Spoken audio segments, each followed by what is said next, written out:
tracked his signal to a secret FEMA internment camp in Detroit. The Black Op mercenaries were there. The same mercs who'd left me for dead 6 months before. Figured they'd try again when they saw me. Wasn't so easy for them this time. I took out the tank named Barrett. Even got him to give me a new lead. A penthouse apartment in China. Of course, we both knew it would be a trap in the end.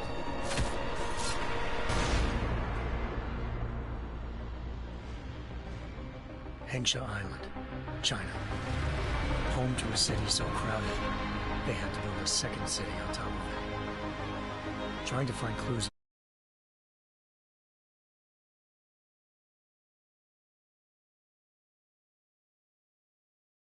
Had lived in Hengsha before. A good person to have on your side. She knew enough about the place to get me around. Malik dropped me in the lower city, close to the penthouse Barrett had told me about.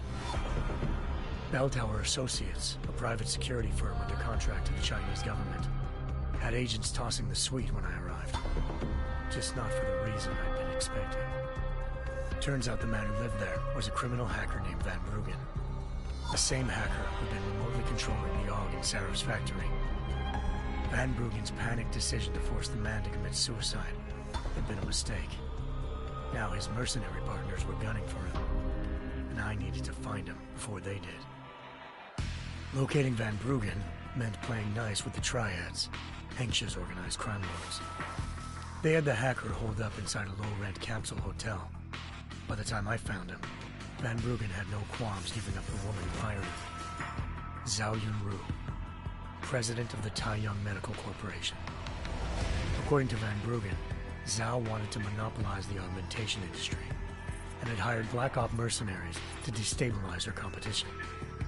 Seraph Industries was at the top of her list. To prove this, I needed to get inside TYM and grab a surveillance hologram off a server. I suspected Van Bruggen was hiding something when he told me this, but nothing could have prepared me for what I saw. Megan wasn't dead. She and her 4 best researchers had been kidnapped, spirited away somewhere while their kidnappers made it look like they were dead. Desperate to learn more, I confronted Zhao in her penthouse. She claimed to be a pawn in a bigger plan, and hinted at a group so powerful it controlled global interests at a whim. Then she slipped into a panic room and hit the alarm, forcing me to make a very quick exit. I figured Zhao was lying, but part of her confession made sense. David Seraph had been worried about his people. So worried, he'd required all of them to have subdermal locator devices surgically implanted. The GPOs would have been broadcasting the day of the attack. But Zhao said a single call to Picus, the world's leader in global 24-hour satellite news, had turned those signals off. I needed to fly to Picus headquarters in Montreal if I wanted to learn more.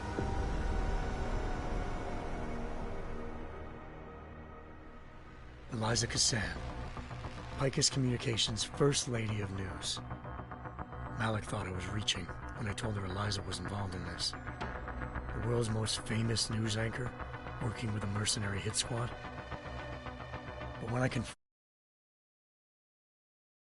jamming Detroit satellites the night Megan's team had been taken. Said she's just been following her commands. I suspected she wanted to say more. But Black Op mercenaries showed up looking to shut us both down. And just like that, the Eliza I'd been talking to disappeared. The mercs were led by an augmented killer I'd crossed paths with twice before. Fedorova, a woman who'd made silence her best friend. She waited for me to track Eliza's transmission to a secret server room underneath the Picus complex, then jumped me from behind. A deadly fight ensued. I made sure she never moved silently again. With Fedorova down and no one left to keep Eliza quiet, she reappeared. Turns out Picus's First Lady of News wasn't a lady at all. She was a sophisticated AI program, engineered to monitor data streams and control what people believed. Eliza told me the mercs had brought in a Humanity Front doctor named Isaiah Sandoval to remove the scientists' implanted tracking devices while Detroit's satellites were down. She also told me to speak to David Sarif if I wanted to learn more. By the time Malik and I got back to Detroit, tensions between normal and augmented citizens had reached a flashpoint. Riots were breaking out in several cities. The UN was being urged to intervene. Sarif was trying hard to convince Hugh Darrow, the inventor-turned-philanthropist who'd once been a leading proponent of enhancement technologies, to help stop a possible regulatory vote. Sarif had a lot riding on Darrow. Megan's discovery would have given millions of people the chance to evolve beyond their normal human abilities, and at the same time catapulted Sarif Industries to the top of the Fortune 500. According to Sarif, Megan's kidnappers knew this, and didn't want people evolving unless they controlled how it was done. He called his enemies Illuminati, and urged me to keep searching. Determined to do so, I tracked down Sandoval via America's most outspoken augmentation opponent, Bill Taggart, Sandoval's boss and founder of Humanity Front. Sandoval admitted to operating on Megan's team when I confronted him, but said he hadn't removed their GPLs. He'd merely switched them to a different frequency. Pritchard was able to trace one of the signals to China. Malik and I immediately took off in pursuit. Unfortunately, the Illuminati were one step ahead.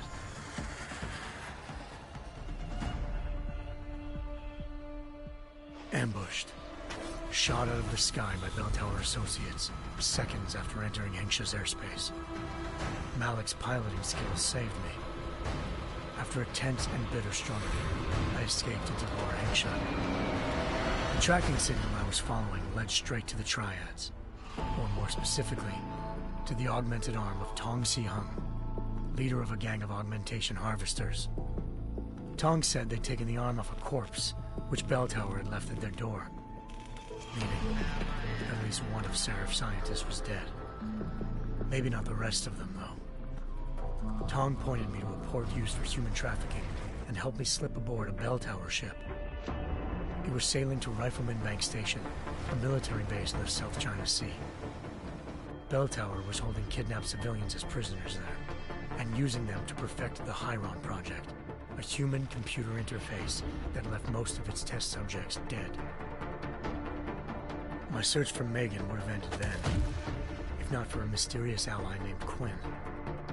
In exchange for my help exposing Bell Tower, he slipped me aboard a second ship headed to Singapore, and an Illuminati-run biotech facility called Omega Ranch.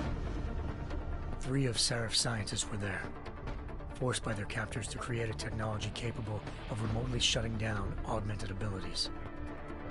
Thanks to an emergency recall notice issued by the World Health Organization, millions of people all over the world already had the biochip installed. With the help of the scientists, I tracked Megan to a private section of the ranch. There, I ran into Yaron Namir, the walking tank who'd put a bullet in my brain the first time we met. He'd teamed up with Zhao and was hoping to catch me off guard. Their little ambush didn't work. I found Megan in a suite belonging to Hugh Darrow, the billionaire philanthropist who'd Sarif had called on for help. Darrow had convinced her to go along with the biochip plan by promising to sabotage the tech. As she was explaining this,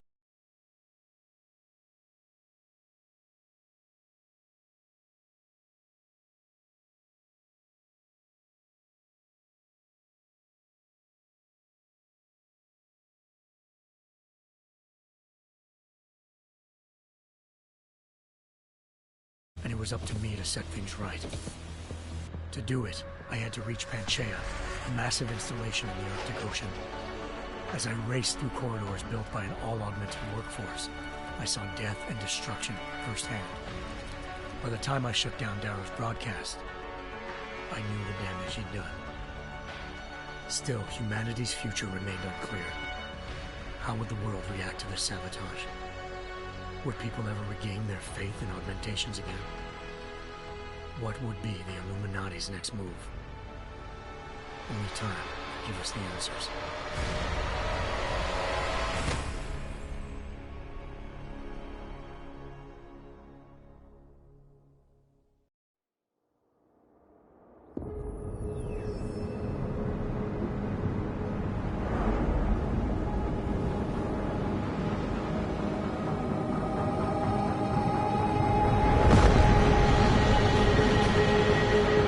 once thought I could save the world.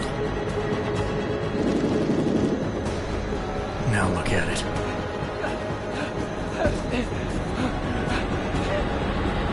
In yet another augmented terror attack, 251 passengers aboard Sister Airlines Flight 451 were killed when an augmented passenger broke into the plane's cockpit and ruthlessly butchered its flight crew.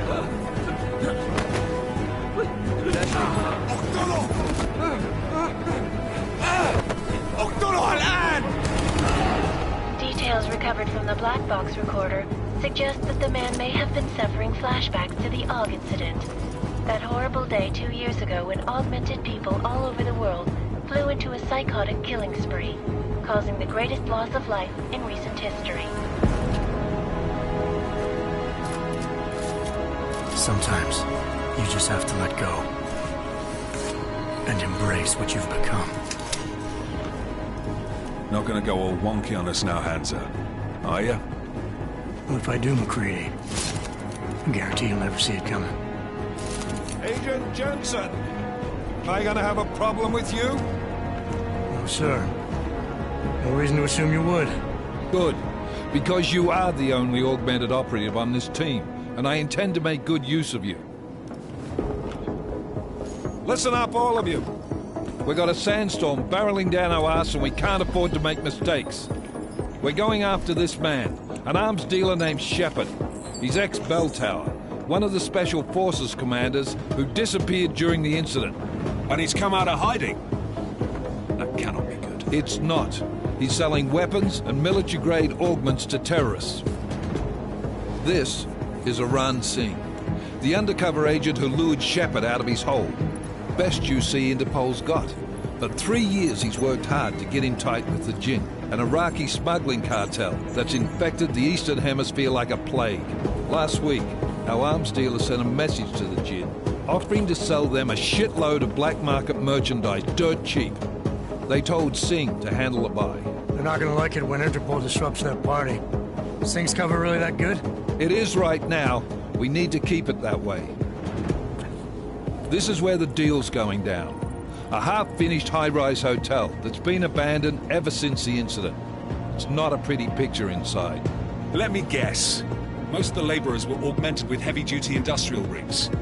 So when the incident hit, and they all went schizo, things got gruesome real fast. And no one, except for some homeless junkies, have been inside the place ever since.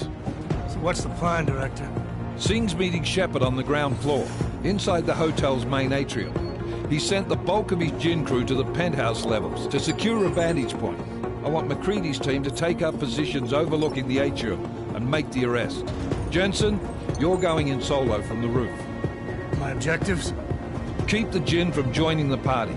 As far as we can tell, only one route connects the atrium to the penthouse level, a halfway decent elevator shaft. Here. I want you to block access to it. Fine. Just cut me loose. Do you plan on relying solely on your augments for this one?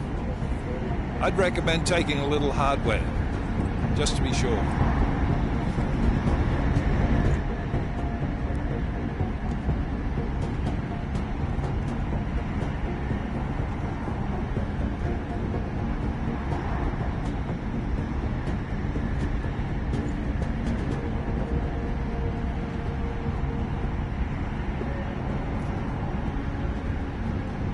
I'm not leaving my 6 exposed. Give me something lethal. Your call, but Singh's undercover in all this. So watch your fucking sights. What about range? There's lots of wide spaces and high ceilings in there, but a number of tight and constrained rooms too. So it's a crapshoot, really.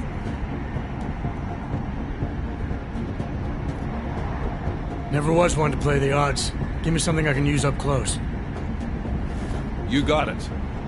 One last thing, Jensen. Singh said the Jinn are using some sort of portable Wi-Fi device to boost communications. He's got a better chance of maintaining cover if you disable it. I'll keep an eye out for it. But aren't we on the clock here? You said there's a sandstorm moving in. There is, and we got the intel on this mission at the very last minute. So we're scrambling a little. If it comes to it, your #1 priority is keeping the Jinn out of that atrium. Copy that. Time to put away your heavy thoughts, gentlemen. We're approaching the target building. You're up first, Jensen. Let's do this. Task Force Action. This is Knife Leader.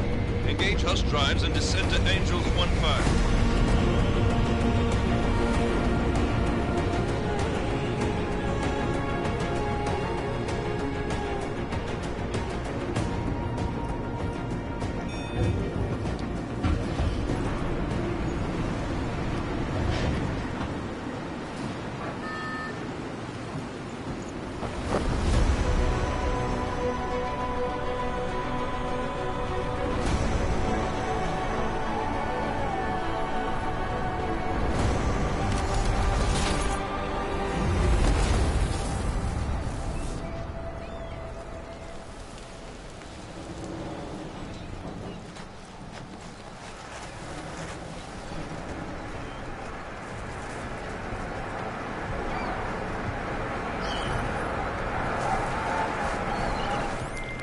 Team leader, this is Jensen. I'm on the roof. Solid copy. Move into the building. The access route you need to block us at the far end of the penthouses. And keep in mind, the direct route might not be the easiest one.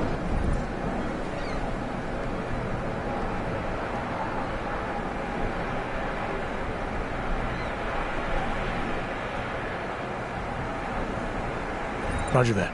McCready will advise once his team is on the ground. Miller out.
Jensen, we're moving through... Oh, fuck! What's wrong? The Jinn have got a few Jennies up and running. Gonna have to hack keypads. You should enjoy it, McCready. They have colors and shapes. Just remember, red means bad. Fuck you.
Anomaly detected. Trace program initiated.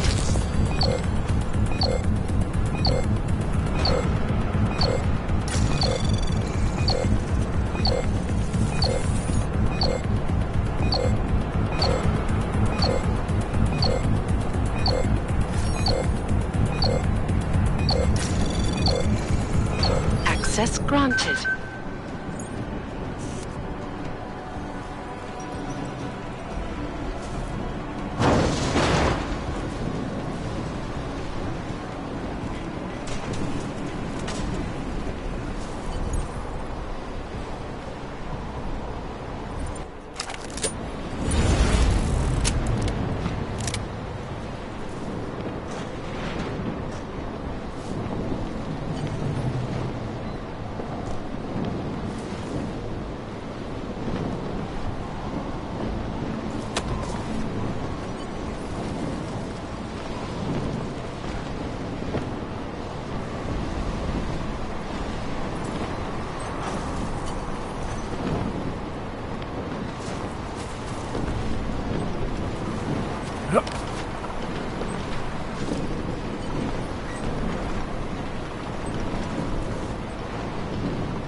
Invisibility already.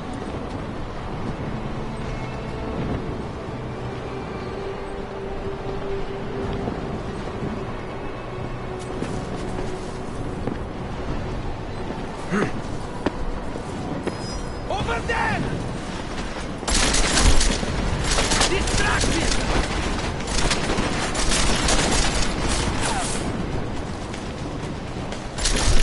I better He lock. felt that one!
Access granted.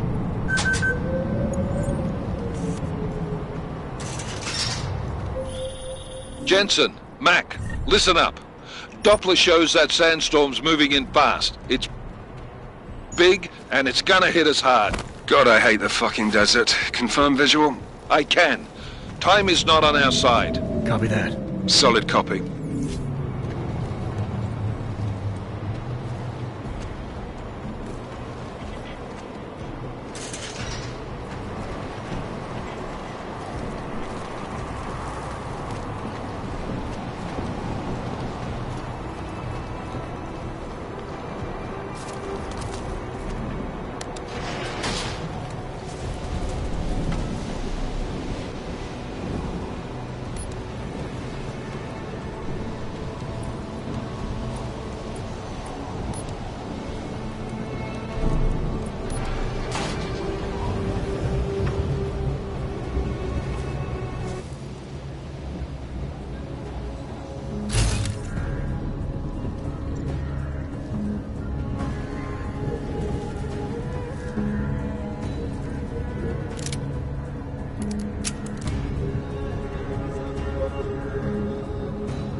لو عاوز تجري تهرب اتفضل.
سمعت حاجة؟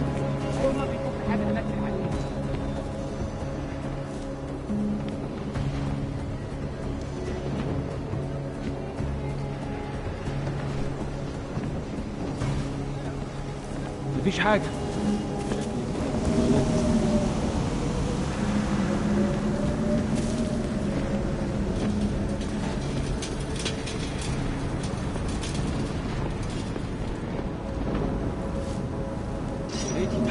بسرعة شوية، لو الريحة علينا هنموت.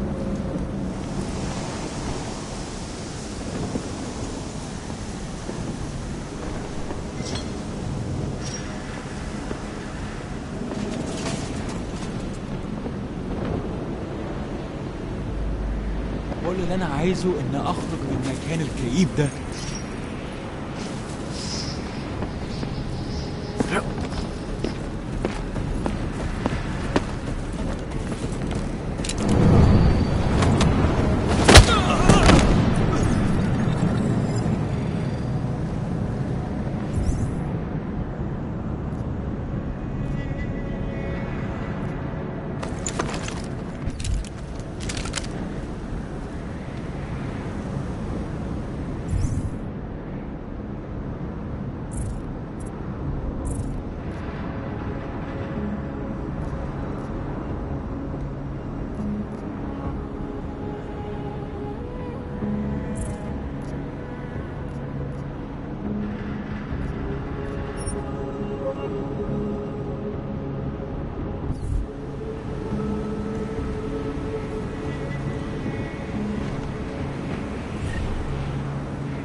was fast.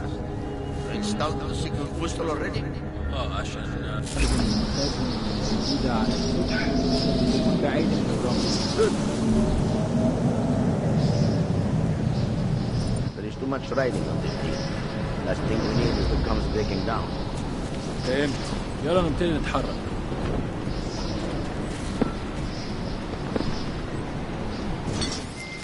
McCready, how you making out? Slower than expected. It's like someone's tilled a fucking cemetery down here. Say again? When the shit hit the fan in 27, the rush must have been for the stairs. There's corpses everywhere. A lot of your cousins are here too, Jensen. You want me to grab you any spare parts? No parts. But I take mine with cream and 2 sugars while you're asking. شايف حاجة؟ No.